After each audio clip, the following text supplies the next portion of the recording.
ನಮಸ್ಕಾರ ಸ್ನೇಹಿತರೆ, ದೇವರ ದರ್ಶನ ಕಾರ್ಯಕ್ರಮಕ್ಕೆ ತಮ್ಮೆಲ್ಲರಿಗೂ ಸ್ವಾಗತ. ಸ್ನೇಹಿತರೆ, ನೀವೇನು ನೋಡ್ತಾ ಇದ್ದೀರಿ, ಈ ಒಂದು ದೇವಸ್ಥಾನ ಇರೋದು ತುಮಕೂರು ಜಿಲ್ಲೆಯ ಗುಬ್ಬಿ ತಾಲೂಕಿನ ಚೇಳೂರು ಹೋಬಳಿಯ ಸಾಗಸಂದ್ರ ಗ್ರಾಮದಲ್ಲಿ. ಈ ಗ್ರಾಮ ಬೆಂಗಳೂರಿಂದ ಸರಿಸುಮಾರು 115 ಕಿಲೋಮೀಟ್ರು ದೂರ ಇದೆ ಮತ್ತು ತುಮಕೂರಿಂದ 41 ಕಿಲೋಮೀಟ್ರು ದೂರ ಇದೆ. ಈ ಒಂದು ಕೆಂಪಮ್ಮ ದೇವಿ ದೇವಸ್ಥಾನಕ್ಕೆ ಸಾಗಸಂದ್ರಮ್ಮ ಮತ್ತು ಬಂಗಾರದಮ್ಮ ಅಂತ ಕೂಡ ಕರೀತಾರೆ. ರೋಡಿಂದ ಒಳಗಡೆಗೆ ಎಂಟ್ರಿ ಆಗುವಂಥ ಜಾಗ. ಈ ರೋಡಿಂದ ಹಾಗೆ ನಾವು ಒಳಗಡೆ ಹೋದರೆ ನೋಡ್ತಾ ಇದ್ದೀರಿ, ಮುಖ್ಯ ದ್ವಾರ. ಇದು ರಾಜಗೋಪುರದ ಕೆಳಗಡೆ ಇರ್ತಕ್ಕಂಥ ಮುಖ್ಯ ದ್ವಾರ.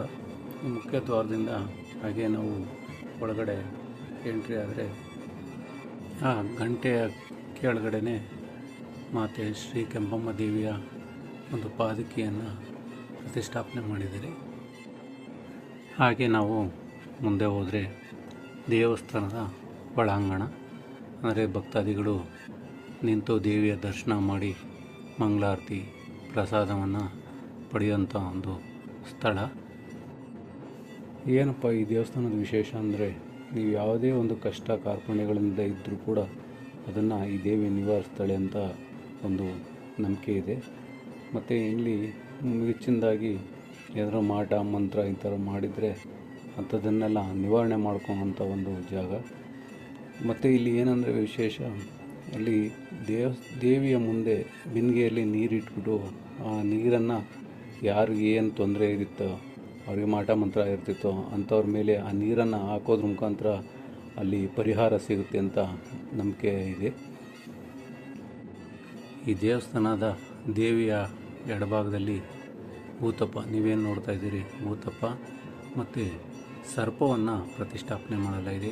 ಯಾಕಪ್ಪ ಅಂತಂದರೆ, ಈ ದೇವಸ್ಥಾನದ ಕಾವಲುಗಾರರಾಗಿ ಈ ಭೂತಪ್ಪ ಮತ್ತು ಸರ್ಪವನ್ನು ಪ್ರತಿಷ್ಠಾಪನೆ ಮಾಡಲಾಗಿದೆ ಅಂತ ಹೇಳಲಾಗ್ತಿದೆ. ಈ ದೇವಿ ಏನೆಲ್ಲ ಈ ವಿಡಿಯೋವನ್ನು ನೋಡ್ತಾ ಇದ್ದೀರಾ, ಆ ದೇವಿ ನಿಮ್ಮ ಕಷ್ಟ ಕಾರ್ಪಣ್ಯಗಳನ್ನು ದೂರ ಮಾಡಲಿ ಅಂತ ಕೇಳ್ಕೊತ, ಮತ್ತು ಮುಂದಿನ ವಿಡಿಯೋದಲ್ಲಿ ಈ ದೇವಿಯ ಮಹಾತ್ಮೆ, ಈ ದೇವಸ್ಥಾನ ಹೇಗೆ ಕಟ್ಟಲ್ಪಡ್ತು, ಆ ದೇವಿ ಯಾರು ಅನ್ನೋದ್ರ ಬಗ್ಗೆ ಒಂದು ಚರಿತ್ರೆಯನ್ನು ನಾನು ಮುಂದಿನ ವಿಡಿಯೋದಲ್ಲಿ ಹಾಕ್ತೀನಿ. ದಯವಿಟ್ಟು ನನ್ನ ಈ ಒಂದು ಚಾನಲನ್ನು ಸಬ್ಸ್ಕ್ರೈಬ್ ಮಾಡ್ಕೊಳ್ಳಿ, ಶೇರ್ ಮಾಡಿ, ಎಲ್ಲರಿಗೂ ಒಳ್ಳೆಯದಾಗಲಿ. ಆ ದೃಷ್ಟಿಯಿಂದ ಈ ತಾಯಿಯ ದರ್ಶನವನ್ನು ಎಲ್ಲರೂ ಪಡೀಲಿ ಅಂತ ಹೇಳ್ತಾ ಈ ಒಂದು ವಿಡಿಯೋವನ್ನು ಮುಕ್ತಾಯ ಮಾಡ್ತಾಯಿದ್ದೀನಿ. ಎಲ್ಲರೂ ದಯವಿಟ್ಟು ಶೇರ್ ಮಾಡಿ, ಎಲ್ಲರೂ ಈ ಒಂದು ದೇವತೆಯ ದರ್ಶನ ಮಾಡಿ ಪುನೀತರಾಗಲಿ ಅಂತ ನಾನು